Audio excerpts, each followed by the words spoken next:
सवाल है लो क्या है? जवाब है लो एक है। सवाल है हम यहाँ क्यों इकट्ठा हुए हैं? जवाब है हम यहाँ हमारे अनंत रचयिता का ध्यान एवं उनसे प्रार्थना करने के लिए इकट्ठा हुए हैं। अब हम और हमारे गैलेक्टिक कन्फेडरेशन के सभी भाई बहन, मास्टर हीलर रेश, गार्जियन एंजल्स, काउंसिल मेंबर्स और पूरे ब्रह्मांड में जितने भी दिव्य सभ्यताएं हैं जो उस एक अनंत रचयिता के प्रेम और रोशनी में अपनी सेवाएं प्रदान करते हैं, उन सबको हम आज इस मेडिटेशन में शामिल होने के लिए निवेदन करते हैं और उन सबका आह्वान करते हैं। आज हम सब मिलकर जितने भी लोग आज मेडिटेशन कर रहे हैं उनको, उनके परिवार को और सभी सदस्यों को और वो सभी परिजनों को जिन्हें वो प्रोटेक्ट करना चाहते हैं, उन सबको हम अनंत रचयिता के प्रेम और रोशनी से शुद्ध करते हैं और उस सभी लोगों के आसपास और उनके घरों के आसपास उस अनंत रचयिता के प्रेम और रोशनी का एक बहुत बड़ा सुरक्षा घेरा बनाते हैं, जिसमें किसी भी प्रकार के विचार या व्यक्ति जो सिर्फ खुद की सेवा में कार्यरत हो, उन सभी व्यक्ति या विचारों को इस घेरे में आने से बिल्कुल प्रतिबंधित करते हैं, क्योंकि लो एक है। नमस्कार दोस्तों। लॉ ऑफ वन यानी एक का कानून या एक का तरीका या कह लीजिए एक का ज्ञान, ये किताब में दी गई सारी जानकारी आप जान भी सकते हैं, मान भी सकते हैं, नजरअंदाज भी कर सकते हैं और सिरे से खारिज भी कर सकते हैं, क्योंकि वो आपकी फ्री विल यानी स्वतंत्र इच्छा के ऊपर आधारित है, जो अनंत रचयिता द्वारा आपको प्रदान की गई है। इस किताब का सत्र 54वां, जो मई 29 1981 को रिकॉर्ड किया गया था, हम उसकी तरफ आगे बढ़ते हैं। तो जैसे हर बार राह शुरुआत में बोलते हैं कि हम राह है, हम आपका स्वागत एक अनंत रचयिता के प्रेम और रोशनी में करते हैं। अब हम संवाद करते हैं। तो डॉन ने हमेशा भी कार्ला की स्थिति के बारे में वो पूछते रहते हैं कि कैसे है कार्ला। तो रा बोलते हैं कि वैसी ही है जैसे पहले बताया गया था, यानी ठीक ठाक है। तो उसके बाद जो डॉन है वो एक प्रश्न पूछते हैं, वो जिम के अनुभव के ऊपर आधारित है। उन्होंने एक नई जमीन ली थी, तो वो पूछ रहे हैं कि मेरे पास जिम का एक सवाल है जो उसके उस अनुभव के बारे में है जो उसने अपनी जमीन पर पहली बार जाने पर किया था, जिसमें उन्हें बताया गया था कि आपके अस्तित्व या जिंदा रहने की चाबी घुमा फिरा कर आपकी चिंता या डर के माध्यम से आती है। यानी कि जब आप किसी चिंता या डर में होते हैं, तो उस चीज का सामना करने का उपाय कहीं ना कहीं से मिल जाता है। वो इकाई एंजेलिका थी। क्या आप इस संबंध में जिम को जानकारी दे सकते हैं? तो रा बोल रहे हैं हाँ। तो डॉन पूछ रहे हैं क्या आप कृपया क्या ऐसा करोगे? तो रा बोल रहे हैं जैसा कि हमने नोट किया है, प्रत्येक इकाई के पास कई मार्गदर्शक उपलब्ध है। इन मार्गदर्शकों को दो प्रकार का बाहरी व्यक्तित्व यानी पर्सोना होता है, जिसकी ध्रुवीयता पुरुष और स्त्री होती है। तीसरी प्रकार उभयलिंगी है, जिसमें पुरुष और स्त्री दोनों ध्रुवीयता होती है और ये एक अधिक एकता के विचार का प्रतिनिधित्व करते हैं। मार्गदर्शक जिसका नाम एंजेलिका था, उसकी बाहरी व्यक्तित्व की ध्रुवीयता स्त्री जैसी थी। भ्रम के कानून के कारण इस संदेश को पूरी तरह से नहीं समझा जा सकता है। हम सुझाव दे सकते हैं कि आगे बढ़ने के लिए कुछ असंतोष की स्थिति मौजूद होगी। इस प्रकार इकाई को आगे की खोज के लिए प्रोत्साहन मिलता है। यह असंतोष, घबराहट या चिंता, यदि आप चाहें तो यह अपने आप में इतने उपयोगी नहीं है। इस प्रकार का इसका उपयोग भी अप्रत्यक्ष यानी कि इनडायरेक्ट है।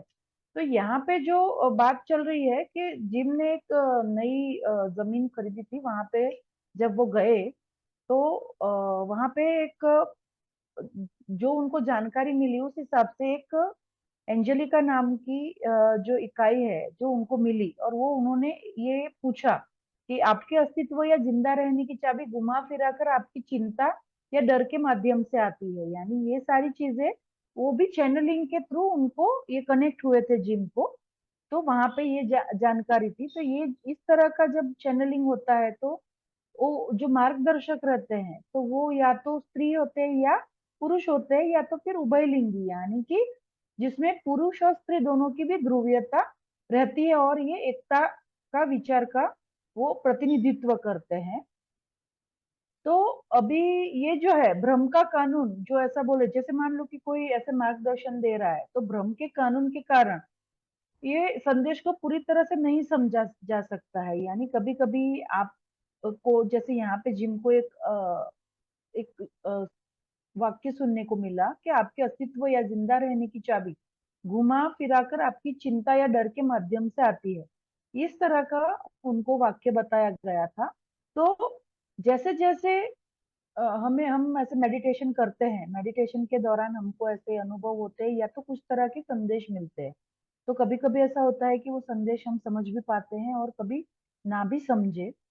तो हर कोई जो है वो, ऐसा नहीं है, जरूरी नहीं है कि वो समझ ही जाए कि हमें कोई संदेश मिला है या उसके ऊपर कुछ काम करना है। वो कभी कभी बहुत ऐसे घबरा भी जा सकते हैं। तो फिर उन लोगों के लिए ये इतना उपयोगी नहीं होता है। तो फिर आगे डॉन बोलते, धन्यवाद, मैं उस ऊर्जा का पता लगाना चाहता हूँ जो मुझे लगता है कि लोगों से आती है। मैं एक बयान देने जा रहा हूँ और आप मेरे उस बयान पर सुधार कर सकते हैं और मेरे विचारों को विस्तार से समझा भी सकते हैं।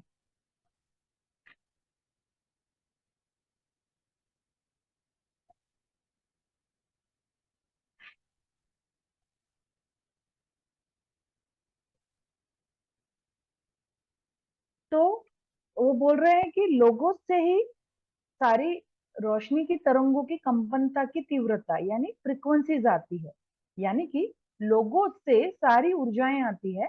इन तरंगों की ये सारी कंपनता की तीव्रता लोगों के द्वारा बनाई गई सभी घनत्वताओं के अनुभवों को बनाती है। मैं यह अनुमान लगा रहा हूँ कि हमारे सूर्य ग्रह की ग्रह प्रणाली, इसकी सभी घनत्वताओं में जितने भी अनुभव होते हैं वो हमारे सूरज द्वारा बनाए जाते हैं और हम उसे अपना लोगोस मान सकते हैं। क्या ये सही है?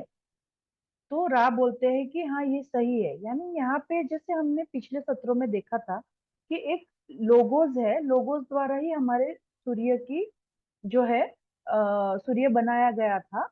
तो उसके बाद हमने ये भी देखा था कि जो बहुत सारी लोगों से ही जो है परम रचयिता की जो प्रेम की रोशनी मिलती है वो लोगोस यानी हमारे सूरज के ऊपर जाती है। उसके बाद वो जो है वो हम यानी पृथ्वीवासी वहां पे हमको मिलती रहती है। तो ये जो है अनुभव, जैसे हमने तभी भी दिखा था कि ये समय स्थान और स्थान समय एक ब्लूप्रिंट के हिसाब से स्टोर होते हैं। यानी जो हम यहाँ पे है, पृथ्वी पे है, यहाँ पे जो भी अनुभव होने वाले हैं वो स्थान समय के हिसाब से होते हैं, और जो लोगोस में रहते हैं वो समय स्थान के हिसाब से रहते हैं। वो ब्लूप्रिंट वहां पे स्टोर ही हो जाती है। तो रा बोलते हैं ये सही है। तो डॉन बोलते हैं, पूछ रहे आगे कि अब मैं अनुमान लगा रहा हूँ कि इस अलग अलग प्रकार की कंपनता की तीव्रता को 7 रंगों में विभाजित किया जाता है ताकि इनमें से प्रत्येक रंग हमारे सूर्य यानी लोगोस यानी सूर्य के एक सब लोगोस यानी पृथ्वी की लिए बेसिक कंपनता की तीव्रता हो सकती है, और यह कि एक सब लोगोस या एक व्यक्ति इन मूल कंपनताओं की तीव्रता या रंगों में से किसी एक को सक्रिय कर सकता है और उस शरीर का उपयोग कर सकता है जो कि उस कंपनता की तीव्रता या रंग को सक्रिय करने से बनती है। क्या ये सही है? तो रा बोलते हैं कि यदि हम आपके प्रश्न को सही ढंग से समझते हैं तो यह इसमें सही नहीं है कि सब लोगों आयामों यानी डायमेंशन में नहीं, बल्कि सिर्फ सहरचेता या कोई भी इकाई में रहते हैं। तो यानी ये पूछना चाहता है कि जो ये हमने पहले सत्रों में भी देखा था और ऐसे भी हमको पता है कि जब सूर्य की किरण एक प्रिज्म में से पास होती है तो वहां से हमको 7 रंग मिलते हैं। यानी जो 7 रंग के बारे में हमने पिछले सत्रों में भी चर्चा की थी, जो हर एक रंग, हर एक जो ऊर्जा चक्र है उसको रिप्रेजेंट करता है, यानी उनको बताता है। तो ये जो बोल रहे हैं कि ये जो क्वेश्चन ये था कि ये जो प्रत्येक रंग है तो सूर्य के सब लोग यानी पृथ्वी के लिए बेसिक कंपनता की तीव्रता हो सकती है। और यह कि सब लोगों या व्यक्ति इन कंपनताओं यानी कोई भी व्यक्ति जो है वो ये कंपनताओं या तीव्रता के रंगों में से किसी एक को सक्रिय कर सकता है और उस शरीर का उपयोग कर सकता है। तो यहाँ पे जैसे हमें पता है कि हमारे 7 शरीर है, उसके बारे में पिछले सत्रों में हमने जानकारी ली थी। तो यहाँ पे रा बोलते हैं कि ये जो प्रश्न अगर मैं समझ रहा हूँ, अगर आप ऐसे पूछ रहे हैं तो ये सही नहीं है कि सब लोगों आयामों में नहीं बल्कि सिर्फ सहरचेता या कोई इकाई में रहते हैं। तो डॉन आगे बोलते कि मेरा मतलब यह था कि कोई भी इकाई में एक शरीर सक्रिय हो सकता है जो इन 7 किरणों में से एक है। क्या ये सही है? तो अभिराम बोल रहे हैं कि यह बिल्कुल उसी अर्थ में सही है जैसे कि यह कहना कि कोई भी एक जटिल वाद्य यंत्र यानी कि म्यूजिकल इंस्ट्रूमेंट बजा सकता है जिससे सुनने में मधुर सुरीली आवाजें निकलती है, जैसे कि आपका पियानो। और इसे इतनी तरह अच्छी तरह से बजा सकते हैं कि यह जनता के सामने संगीत कार्यक्रम पेश कर सकते हैं। दूसरे शब्दों में, हालांकि यह सच है कि प्रत्येक असली रंग का शरीर उपलब्ध है जिसमें ठहरी हुई ऊर्जा है यानी कि उसमें संभावना है, इसके लिए ऐसे कई हुनर और अभ्यास जरूरी है जिसके द्वारा आप में से कोई भी अपना और अधिक विकसित या हल्का शरीर प्राप्त कर सकते हैं। तो यहाँ पे जब हमने पिछले सत्रों में देखा था कि जो 7 शरीर है हमारे, तो हर एक शरीर जो है एक हर एक रंग को जैसे मान लीजिए रिप्रेजेंट करता है। तो शुरुआत से लाल, नारंगी, पीला, इस तरह से सारे जो है जो हमारे शरीर रहते हैं। तो वहां पे ये बोलना चाहते हैं कि जैसे हमने देखा था कि पृथ्वी की भी सारी जो घनत्वता है वो मौजूद ही है, लेकिन फिलहाल हम तीसरी घनत्वता में से चौथी घनत्वता में जा रहे हैं। तो उसके लिए क्या कर रहे थे कि लोगोस के द्वारा प्रेम और प्रकाश जब मिलता है तब हम आगे की घनत्वता में यानी पृथ्वी उसको आकर्षित करते हैं। तो उसी प्रकार से जो हमारे 7 शरीर उपलब्ध हैं तो उसमें जो सातों शरीर के अंदर जो ऊर्जा है वो ठहरी हुई है। तो ठहरी हुई ऊर्जाओं में अ, जो जागरूक करना है उसको, उसके लिए हुनर और अभ्यास जरूरी है।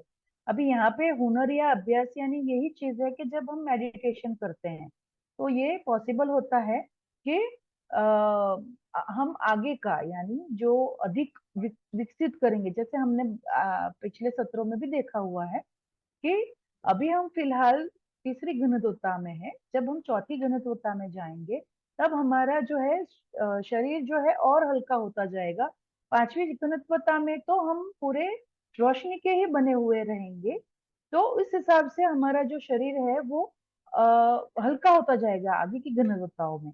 तो उसी प्रकार से अगर हम लोग अभ्यास यानी मेडिटेशन करें तो उसके बाद हम ये कर सकते हैं कि आगे का जो अधिक विकसित या हल्का शरीर है वो प्राप्त कर सकते हैं।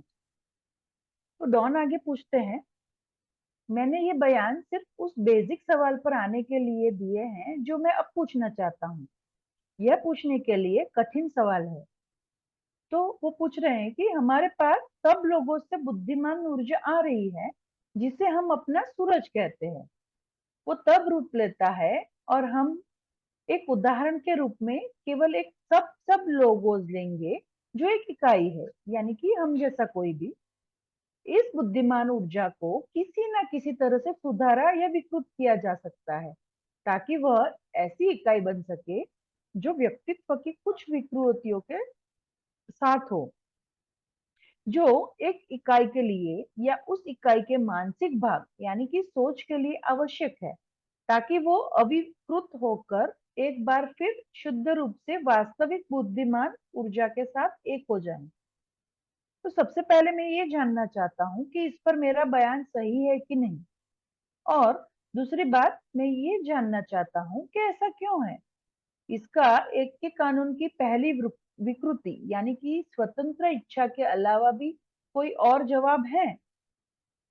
तो राव बोलते हैं कि यह बयान काफी हद तक सही है। यदि आप पहली विकृति यानी कि स्वतंत्र इच्छा की प्रकृति में प्रवेश करेंगे, यानी कि उसे समझना शुरू करेंगे और उसे खुद पर लागू करेंगे, तो खुद को जान सकते हैं और यह समझ पाएंगे कि आपको अनंत रचयिता के जैसे पहचान पाने के लिए जिस चीज की आवश्यकता है वो है विभिन्नता, यानी कि अलग अलग तरह तरह के अनुभव। यदि किसी चीज को नहीं समझने की कोई संभावना नहीं होगी तो उसकी समझ भी नहीं होगी, इस प्रकार का कोई अनुभव भी नहीं रहेगा। यानी जो डॉन पूछना चाह रहा है कि जैसे हमारे हमारे लिए लोगोस को हम सूरज को ही लोगोस मानेंगे, तो या तो फिर उसको सब लोगोस भी बोल सकते हैं, क्योंकि लोगोस एक अलग है। तो वहां से जो लोगोस है वहां से सूरज के पास बुद्धिमान ऊर्जा आ रही है।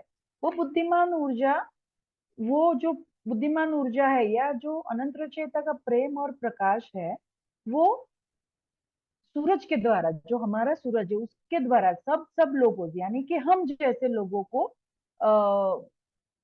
वो बुद्धिमान ऊर्जा जैसे सूरज के द्वारा यानी सब लोगों के द्वारा ही बुद्धिमान ऊर्जा हमारी तरफ भी आ रही है। तो अभी ये पूछना चाह रहे हैं कि ये जो बयान है वो सही है कि नहीं। तो यहाँ पे राव बोल रहे हैं कि ये काफी हद तक सही है। यहाँ पे आवश्यक क्या रहता है कि स्वतंत्र इच्छा की प्रकृति में प्रवेश करना, यानी स्वतंत्र इच्छा जो है वो पहली विकृति है। तो अभी जैसे हमने देखा है कि हमें आगे जाके जैसे जैसे हम आगे के गणितवताओं में जाएंगे, तो आठवीं गणितवता में हम भी रचयिता ही बन जाते हैं। तो वो रचयिता बनने के लिए खुद को जानना जरूरी है पहले, तो वो जानने के बाद ही रचयिता बन सकते हैं। तो जो है स्वतंत्र इच्छा, वो स्वतंत्र इच्छा को अपने खुद के ऊपर लागू करे और समझे कि स्वतंत्र रचयिता के जैसे पहचान पाने के लिए जिस चीज की आवश्यकता है तो वो है विभिन्नता, यानी अलग अलग तरीके के अनुभव। तो ये सारे अनुभव लेते जाएंगे, तब हम जाके, जैसे हमने बताया था कि जब हम ब्लैक होल के अंदर प्रवेश करते हैं तो वहां पे सारे अनुभव एक दूसरे में घुल मिल जाते हैं, यानी कि सारी इकाइयां जो भी कोई रहेगा उन सबके अनुभव एक दूसरे में घुल मिल जाते हैं। उसके बाद वो अनंत रचयिता यानी अपने आप को रचयिता ही मान सकते हैं। तो ये जो है स्वतंत्र इच्छा के ऊपर हम विभिन्न अनुभव लेके हम रचयिता के जैसे बनने का या बन सकते हैं, बनने का प्रयास कर सकते हैं, या तो बोल सकते हैं कि बन सकते हैं। तो डॉन बोल रहे ठीक है।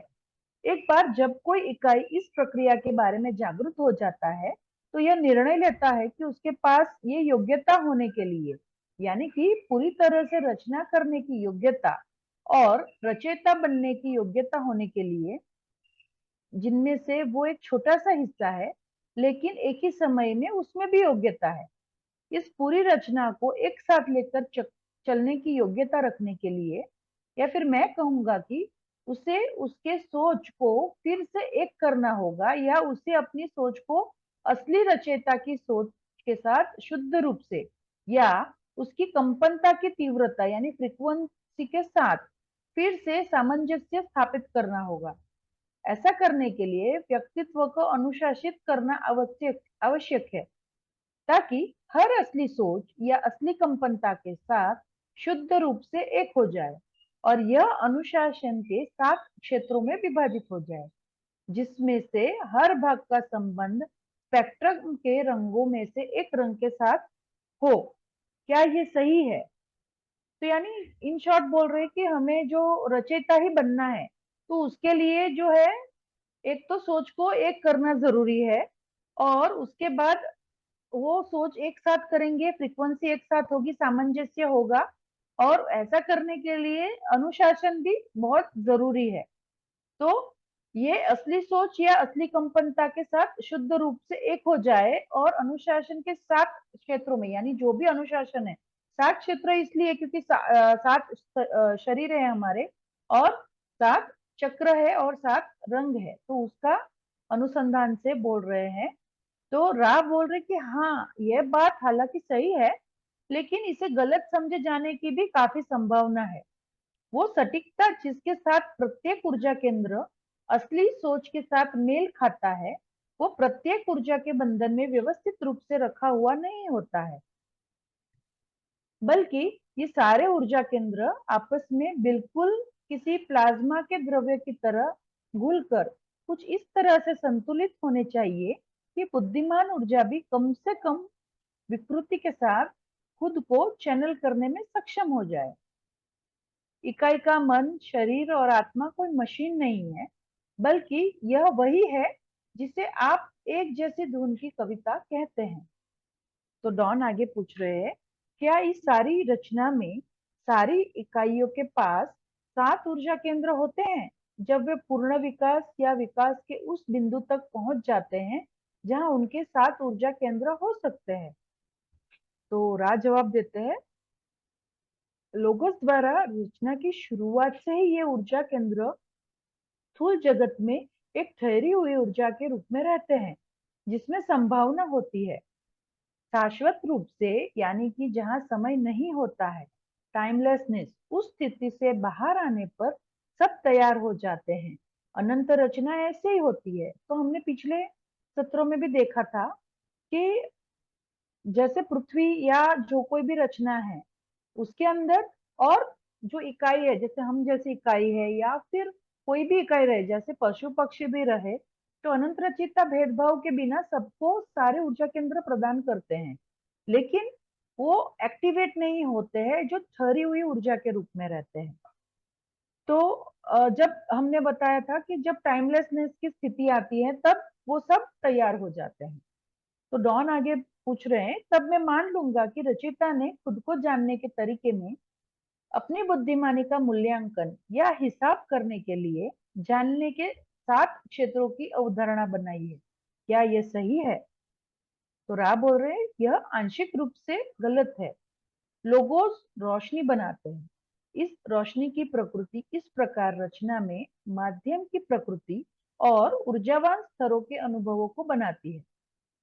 इस प्रकार यह उन सभी सम्मान या कर्तव्यों में से सर्वोच्च है जो उन्हें दिया जाता है, जो अगले अष्टक के होते हैं, यानी ऊपर की घनत्वता के होते हैं। वह आपके चक्रों के अनुभव लेने के दौरान इसके मैनिफेस्टेशन में उस रोशनी की निगरानी करते हैं। तो डॉन आगे पूछते हैं, मैं एक और बयान दूंगा। इकाई पहली विकृति, यानी कि स्वतंत्र इच्छा के कारण एक मानसिक व्यवस्था या सोच चुन सकता है जो किसी विशेष कंपनता की तीव्रता या अंदर की ओर प्रवाहित होने वाली ऊर्जा के रंग में बुद्धिमान ऊर्जा की व्यवस्था से पर्याप्त रूप से हटा हुआ होता है, ताकि उस विशेष कंपनता की तीव्रता या रंग में अंदर की ओर प्रवाहित होने वाली ऊर्जा के एक हिस्से में रुकावट पैदा की जा सके। क्या यह बयान सही है? तो रा बोलते हैं, हाँ, ये सही है।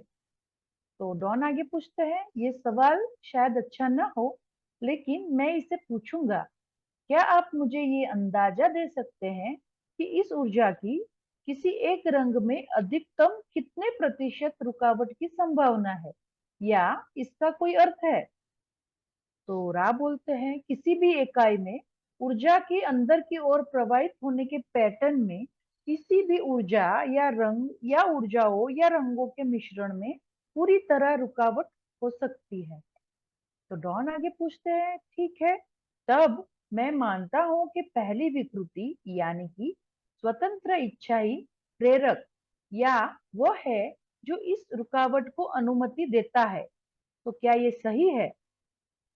तो रा बोलते हैं, हम कोई बेकार की आलोचना नहीं करना चाहते हैं, लेकिन हम अनुमति देना जैसे शब्दों के उपयोग से दूर रहना ज्यादा पसंद करते हैं। स्वतंत्र इच्छा ना तो अनुमति देती है और ना ही पहले से निर्धारित तरीके से अनुभवों को अस्वीकार करती है, बल्कि भ्रम का कानून प्रत्येक इकाई की ऊर्जा के लिए एक मुक्त पहुंच प्रदान करता है। यानी कि भ्रम के कानून के कारण ही इकाई भ्रमित होता है, निर्णय लेता है और अनुभव करता है। तो जैसे यहाँ पे ये बोलना चाहते हैं कि जो भ्रम का कानून है, यानी कि यहाँ पे आने के लिए जैसे हर एक ऊर्जा को, जैसे बताया ऊर्जा केंद्र है, ऊर्जा केंद्रों को एक्टिवेट करना है कि ठहरी हुई ऊर्जा रहती है।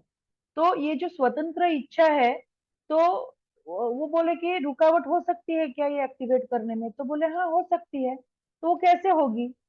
तो ये जो स्वतंत्र इच्छा है वही रुकावट के लिए अनुमति देती है क्या? तो हर एक, जैसे यहाँ पे हर एक इकाई जब आता है, वो अपना जो भी है अपना यहाँ पे आने का जो कारण है वो डिसाइड करके आता है कि यहाँ पे आके ये सब करना है। पर यहाँ पे आके ये भ्रम का कानून भी लागू हो जाता है और उसकी वजह से वो अपने रास्ते से भटक भी सकता है। और वो कैसे होता है? तो डॉन ये बोलना चाहते हैं कि स्वतंत्र इच्छा का अगर पालन करता है तो वो उस वजह से वो अपने जो निर्धारित मार्ग हम डिसाइड करके आया रहता है, वहां से वो यानी ये जो केंद्र है वो एक्टिवेट होने में रुकावट की अनुमति दे देता है। तो राह बोलते हैं कि जो स्वतंत्र इच्छा है वो ऐसे कुछ भी पहले से डिसाइडेड नहीं रहता है, पहले से निर्धारित नहीं करता है, बल्कि हर एक इकाई की ऊर्जा के लिए मुक्त पहुंच, यानी वो खुद तभी के तभी जो निर्णय होगा वो खुद लेंगे, उसका अनुभव लेता है और इकाई भ्रमित भी हो सकता है उसके कारण। तो वो क्रिया जैसे कि अनुमति देना को अपमानजनक माना जाएगा, क्योंकि यह सही और गलत के बीच में या अनुमति देने या अनुमति न देने के बीच में एक झुकाव दर्शाता है। तो ये सही नहीं होगा। यह एक बहुत छोटा बिंदु लग सकता है, हालांकि हमारे सोचने के सर्वोत्तम तरीके में ये वजन रखता है। यानी कि यह महत्वपूर्ण है, भले छोटा है लेकिन बहुत महत्वपूर्ण है। तो रॉन बोल रहे हैं, धन्यवाद, यह मेरे सोचने के तरीके के लिए भी महत्वपूर्ण है और आपने मुझे जो बताया है मैं उसकी सराहना करता हूँ। अब मैं ये विचार करना चाहूंगा कि माध्यमों की शुरुआत कहाँ से हुई। सबसे पहले हमारे पास इकाई की स्थिति है, जो पहली विकृति के कार्य करने से एक रुकावट या आंशिक रुकावट या एक से अधिक ऊर्जा केंद्रों में रुकावट की स्थिति तक पहुंच गया है। मैं मानूंगा कि माध्यम तभी आवश्यक है जब कम से कम किसी एक ऊर्जा केंद्र में आंशिक रुकावट होती है। क्या ये सही है? तो आप बोलते हैं कि नहीं। तो डॉन पूछ रहे हैं आगे, क्या आप मुझे बता सकते हैं कि ऐसा क्यों है? तो रा बोलते हैं, यद्यपि सबसे प्रमुख प्राथमिकता प्रत्येक ऊर्जा केंद्र को सक्रिय करना या उसे खोलना है, और उस बिंदु पर यह भी प्रमुख प्राथमिकता है कि ऊर्जाओं के बीच संतुलन को शुद्ध करके बेहतर बनाया जाए, ताकि उसकी पूरी कंपनता के अस्तित्व के सारे तार एक दूसरे के साथ एक स्वर में स्पष्ट रूप से एक सुर और तालमेल में रहे। खुद को इस संतुलन में लाना, एक सुर में लाना और तालमेल में लाना इस इकाई के लिए ज्यादा महत्वपूर्ण है, जो ज्यादा विकसित या माहिर है। प्रत्येक ऊर्जा को उस सुंदरता के बिना भी सक्रिय किया जा सकता है, जो कि उसकी निजी ऊर्जाओं के अनुशासन और प्रशंसा के द्वारा संभव होता है, या जिसे आप गहराई से अपने व्यक्तित्व को समझना या आत्मा की पहचान करना कह सकते हैं। तो ये सारी बातें इसलिए हो रही है कि ये जो है जो माध्यम की शुरुआत कहाँ से हुई है उसके ऊपर ये पूछ रहे हैं कि जो एक रुकावट या फिर थोड़ी थोड़ी बहुत रुकावट या एक से ज्यादा ऊर्जा केंद्रों में रुकावट अगर रहेगा, तो जो माध्यम रहेगा तो उसमें कम से कम एक ऊर्जा के केंद्र में आंशिक रुकावट होनी चाहिए। ऐसा है क्या? तो डॉन बोल रहे हैं कि ये तो सही नहीं है। उसमें जो बोल रहे हैं कि हमारे जो 7 ऊर्जा केंद्र है, तो सबसे पहले तो उसे खोलना है, उसको सक्रिय करना है और ये जो ऊर्जा है उनके बीच में संतुलन करना है। तो ये जो सारी कंपनता है वो जैसे एक म्यूजिक, जैसे उन्होंने पहले उदाहरण दिया है कि ये सारा जो तालमेल है वो एक दूसरे के साथ अगर हो जाए तभी एक स्पष्ट रूप से एक सुर में और तालमेल में रहे, वो जरूरी है। तो खुद को संतुलन में लाना, एक सुर में लाना या तो फिर मेल में लाना, उसके लिए तो बहुत ज्यादा महत्वपूर्ण है ही कि जो बहुत ज्यादा विकसित है। तो इसके अलावा भी बोलते हैं कि अगर जब मान लो कि वो बहुत ज्यादा विकसित नहीं है, तभी भी वो कोई ऐसी व्यक्ति होगी कि जिसे अपने आप को, व्यक्तित्व को, अपने खुद को समझना, यानी खुद की आत्मा को पहचान करना, वो भी अगर कोई एक अनुशासन द्वारा, ये अगर अनुशासन यानी जनरली तो ऐसा रहता है कि गहन चिंतन मनन और मेडिटेशन करे और खुद खुद क्या है वो समझने का प्रयास करे, तो वो भी आ, यहाँ पे पॉसिबल हो सकता है। तो डॉन पूछ रहे हैं आगे, मैं एक सामान्य उदाहरण देता हूँ जो मैंने अभी सोचा है। एक सात सुर के वाद्य यंत्र को बजाने के लिए उसके प्रत्येक तार को पूरे झुकाव के साथ नीचे करके यदि छोड़ दिया जाए, यानी कि उसके हर तार को छेड़ा जाए, तो उससे एक सुर मिलता है। या एक बार ये तार अपने पूरे झुकाव के द्वारा पूरी तरह से नीचे की ओर झुक जाता है, तो एक सुर बनता है। इस तरीके से सुर बनाने की जगह बजाय यदि हम व्यक्तिगत रचनात्मक व्यक्तित्व को ले और सभी तारों को एक एक करके उचित मात्रा में, उचित क्रम में छेड़ा जाए, तो इससे भी संगीत बनेगा। तो क्या ये सही है? तो रा बोलते हैं यह सही है।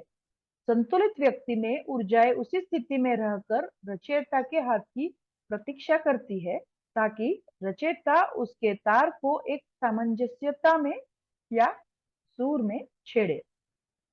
तो डॉन आगे पूछते हैं, तो जैसे मैंने बताया कि ये जो है एक एक करके भी हम ये परिस्थिति प्राप्त कर सकते हैं कि एक साथ ही बजाएं। जैसे मान लीजिए गिटार है या सात जो सुर है वो एक साथ ही पकड़ के एक साथ ही उसको छोड़ दिया जाए, तभी भी एक संगीत बनता है। या तो फिर एक एक तार को भी बजाए तभी भी संगीत बनता है। तो ये भी बन सकता है। तो रा बोल रहे कि हाँ ये सही है। तो डॉन आगे पूछते, तब मैं इकाइयों पे लगने वाले माध्यम के विकास क्रम का पता लगाना चाहता हूँ, और यह कैसे उपयोग में आता है, और यह कैसे पूरी तरह से इस ट्यूनिंग को बनाता है। मुझे लगता है कि उपलोगोस यानी कि हमारा सूरज, जिसने लोगोस, जिसका वो एक हिस्सा है, की बुद्धिमानी का इस्तेमाल करके सृष्टि के हमारे छोटे से हिस्से को रूप दिया है। वो मूल या बेसिक माध्यम प्रदान करता है जो कि मन शरीर परिसरों और मन शरीर आत्मा परिसर पर तब तक कार्य करेगा जब तक वे विकास की उस अवस्था में न पहुंच जाए जिसमें वे अपने खुद के माध्यम को प्रोग्राम करना शुरू कर सकते हैं। क्या ये सही है? तो ये जो है वो हम जो एसेंशन की बात कर रहे हैं, यानी विकास क्रम की बात कर रहे हैं, तो ये ट्यूनिंग कैसे होता है? तो सवाल में ये बोल रहे हैं कि जो सूरज के द्वारा जो अनंत बुद्धिमानी है वो सबको एक साथ प्रदान की जाती है हमारे सूरज द्वारा। तो जो बेसिक ब्लूप्रिंट है वो तो वैसे बना ही रहता है, जो मेन लोगोज है उसमें बना रहता है। फिर उसके अंदर जो हमारे लोगोज द्वारा जो भी बुद्धिमानी ऊर्जा बोलो या प्रेम प्रकाश बोलो, वो अगर दिया जाए, उसके बाद जो मन शरीर परिसर हो, अभी यहाँ पे मन शरीर परिसर और मन शरीर आत्मा परिसर, यानी यहाँ पे क्या बोल रहे हैं कि जो सेकंड डेंसिटी के भी लोग रहते हैं, जो मन शरीर है, जैसे प्राणी पक्षी है या पेड़ पौधे हैं, उनकी भी बात कर रहे हैं, या और हमारे जैसे मन शरीर आत्मा परिसरों पर कार्य करते हैं। क्योंकि हमने देखा है कि हर किसी को विकास की अवस्था में पहुंचाते हैं। जो खुद काम करते हैं वो थोड़ा जल्दी पहुंच जाते हैं, और जो खुद कुछ नहीं करते तभी भी अनंत जो रचयिता है उनका जो प्रेम है वो सबके लिए समान है। तो विकास की उस अवस्था में न पहुंच जाए तो तब तक वो जो लोगोज है या अनंत रचयिता है वो सहायता करते हैं, यानी बेसिक माध्यम प्रदान करते, ताकि जो कुछ इकाई है वो खुद अपना माध्यम को आगे बढ़ा और प्रोग्राम करना शुरू कर दे। तो ऐसा पूछ रहे हैं। तो रा बोल रहे हैं यह आंशिक रूप से सही है। उपलोगोस यानी कि हमारा सूरज नीचे के ऊर्जा स्तरों पर माध्यम लगाता है। पहली तिकड़ी यानी कि लाल, नारंगी और पीली किरण, जिसका संबंध भौतिक शरीर के जीवित रहने या अस्तित्व से होता है, ऊपर के ऊर्जा केंद्रों में माध्यम खुद इकाई के झुकाव के कारण लगता है, जो उसने सारे अनियमित और निर्देशित यानी डायरेक्टेड अनुभव के जवाब में लगाए होते हैं। इस प्रकार कम विकसित इकाई इन माध्यमों को सिर्फ भौतिक शरीर के जीवित रहने या अस्तित्व के रूप में देखेगा, जिसमें उसकी पसंद या प्राथमिकता शामिल होगी। अधिक जागरूक इकाई, जिसे माध्यम की प्रक्रिया का ज्ञान है, वह उपलोगोस यानी सूरज के द्वारा लगाए गए माध्यम को ऐसे माध्यम में बदलना शुरू करेगा जो उच्चतर ऊर्जा बिंदु या स्तर पर कार्य कर सकती है। इस प्रकार उपलोगोस केवल माध्यम का एक बेसिक ढांचा या कंकाल दे सकता है। मांसपेशी और मांस, जिसका संबंध ज्ञान, प्रेम, करुणा और सेवा को जीवित रखने से है, उसे इकाई के द्वारा बेसिक माध्यम पर कार्य करके लाया जाता है, जिससे और जटिल माध्यम बनाया जा सकते हैं, जो बदले में ऊपर के ऊर्जा के चक्रों के भीतर विकृतियों को बनाने के लिए इस्तेमाल किया जा सकता है। इकाई जितना अधिक विकसित होता है, उतना ही अधिक कमजोर संबंध उपलोगोस और लगने वाले माध्यम के बीच होता है, जब तक कि अंतिम रूप से सारे माध्यम खुद के द्वारा खुद के लिए चुने जाते हैं, पैदा किए जाते हैं और बनाए जाते हैं। तो अभी ये जो है, हम यहाँ तक थोड़ा लंबा चैप्टर है, लंबा सेशन है, हम जो है यहाँ पे थोड़ा बंद करते हैं आज के लिए। कल हम इससे और आगे बढ़ेंगे। तब तक के लिए हम अनंत रचयिता के प्रेम, प्रकाश, शांति और रोशनी में आपको छोड़े जाते हैं। आदने मेरे दोस्तों, आदने वासु। थैंक यू मिनल जी, बहुत बढ़िया। मैं अपना एनर्जी फील्ड सुरक्षित कर रहा हूं। मैं अपना ऑरा लॉक कर रहा हूं। मेरे शरीर, दिमाग, आत्मा और मेरा पूरा एनर्जी फील्ड अनंत रचयिता के असीम दिव्य प्रेम और रोशनी में हमेशा के लिए सुरक्षित है। अनंत रचयिता के असीम प्रेम और अनंत रोशनी से बना हुआ मजबूत सुनहरा कवच, जिसमें अनंत ब्रह्मांडों की शक्तियां समाहित है, ऐसा कवच मैंने धारण कर लिया है। ये सुनहरे सुरक्षा कवच के माध्यम से मेरे घर के तमाम सदस्य और मेरा घर संपूर्ण रूप से सुरक्षित है। जो अनंत रचयिता के प्रेम और प्रकाश में अपनी सेवाएं प्रदान करते हैं, ऐसे ब्रह्मांड की सभी दिव्य सभ्यताओं और मेरे सभी शुभ चिंतक जो मेरे लिए दिव्य प्रेम और शुद्ध पवित्र मन से जो मुझे आशीर्वाद देना चाहते हैं, वो तमाम दिव्य पवित्र चेतनाओं को मैं परमिशन देता हूँ कि जो मेरे साथ दिव्य रूप से कनेक्ट हो सके। बाकी तमाम प्रकार की वस्तु, विचार, व्यक्ति जो खुद की सेवा में ही कार्यरत हो, ऐसे अपवित्र भावनाओं से मेरे एनर्जी फील्ड में आना चाहे, उन तमाम एंटिटी या विचारों के उन रूपों को मैं प्रतिबंधित करता हूँ, क्योंकि ये मेरी फ्री विल है और यही अनंत रचयिता के एक का कानून है। I am protected, I am protected, I am protected. Thank you so much.